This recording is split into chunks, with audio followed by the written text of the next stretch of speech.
Hi, my name is Catharyn Baird. I'm the CEO of Ethics Game and just really pleased to be with you to have a conversation about everyday ethics. A question that I'm being asked a lot is what do we make out of President Trump's um, purchase, gift? We're not quite sure what it is of a Boeing airplane for his ostensibly Air Force One, but eventually his personal use. Now, as a lawyer, I can tell you that that transfer is patently illegal. It violates the Emoluments Clause. What's more interesting to me as an ethicist is why nobody is saying anything.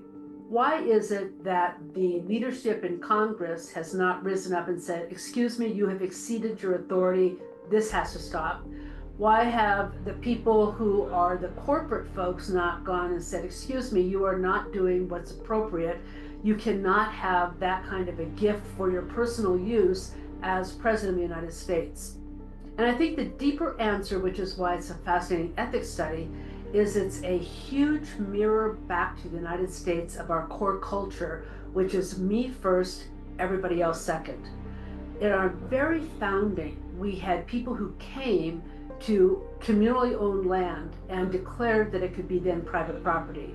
We lionize those who build personal property, personal profits, personal companies, and give them great perks. As people climb the ladder of an organization, they are given more money, they are given more perks, and it's not equally distributed.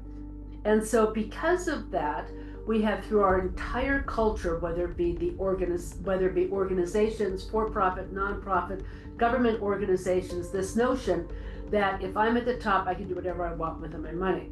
So you have Mr. Trump with his plane from Qatar. You have Kristi Noem saying, I'm going to take money from FEMA and not send it to North Carolina, but I'm going to buy my own $20 million plane.